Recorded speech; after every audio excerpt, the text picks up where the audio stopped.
Aí, pessoal, boa tarde. A lareira do Infante, como ficou bonita. Aí sim, hein? Vamos mostrar a fornalha mais de perto. A fornalha, ó, já tá quente aqui, hein? Bem quente mesmo.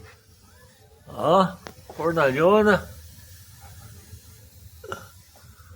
Ficou da hora. E aí, ficou muito bacana. Ele ainda vai fazer um trabalhozinho lá em cima no final lá. Talvez até troque essa madeira aqui para colocar uma madeira mais robusta. Um pouco mais robusta para ficar mais charmoso ainda.